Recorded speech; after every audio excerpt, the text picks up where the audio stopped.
आज पूर्वको एकदमै फेमस रेसिपी हो यो अर्सा। यो अर्सा कसरी बन्छ हजुरहरूलाई मजाले देखाउँछु। पहिले चाहिँ चामललाई मसिनो गरेर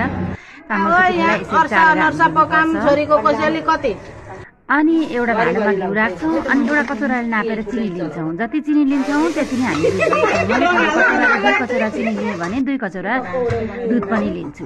जब दुध मजाले उम्लिसकेपछि यसलाई बाहिर राखेर ग्यासबाट बाहिर राखेर हामी मजाले बसेर यसलाई ढिलो बनाए जस्तै गरी पिठो हाल्दै दाना पर्न सक्छ थोरै गर्दै गर्छौँ। धेरै बनाउँदैछौँ बाहिर पिठो पोखिन्छ त्यस्तै हो।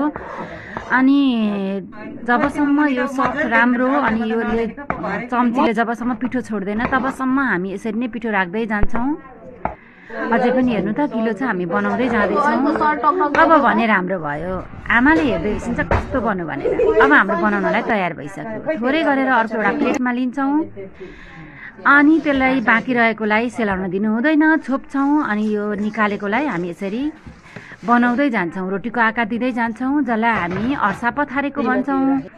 अनि यसरी हामी अर्सालाई बनाइन्छौँ अनि बनाइसकेपछि तेलमा एक साइडबाट मात्रै हामी बनाउँछौँ। नजिकबाट देखाउनु न भन्नुभएको छ, नजिकबाट पनि मैले देखाएँ। सर्लक्क गरेर छेउमा लगेर हामी प्लास्टिकबाट यसरी निकाल्छौँ अनि यसलाई नफर्काइकन पकाउनुपर्छ। यसरी हाम्रो अचार